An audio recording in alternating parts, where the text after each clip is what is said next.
বাংলাদেশের ফুটবলে যেন একের পর এক সুখবরের বন্যা। হামজা চৌধুরীকে ঘিরে যখন গোটা দেশের দেশপ্রেমীরা উল্লাসে তুঙ্গে, ঠিক তখনই নতুন করে আলোচনার কেন্দ্রবিন্দুতে উঠে এসেছেন আরেক বাংলাদেশি বংশোদ্ভূত তরুণ ফারহান আলী ওয়াহিদ। মাত্র ১৯ বছর বয়সেই তিনি ইংল্যান্ডের প্রিমিয়ার লিগ ক্লাব ফুলহামের সবচেয়ে প্রতিশ্রুতিশীল তরুণ উইঙ্গারদের একজন হিসেবে প্রতিষ্ঠিত করেছে।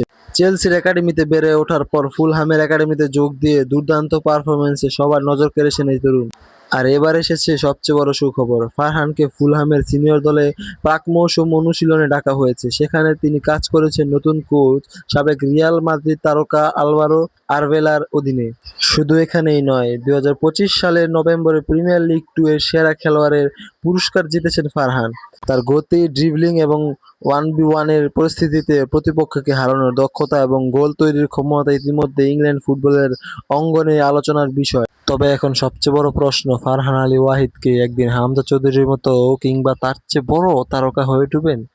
এর উত্তর এখনই দেওয়া সম্ভব নয়, কারণ হামজা চৌধুরী ইতিমধ্যে শীর্ষ পর্যায়ে নিজেকে প্রমাণ করেছেন। তবে ফারহানকে বর্তমান উন্নতির ধারা দেখিয়ে এটুকু বলা যায় যে সে বাংলাদেশের সবচেয়ে বড় তারকা হওয়ার জন্য প্রস্তুত।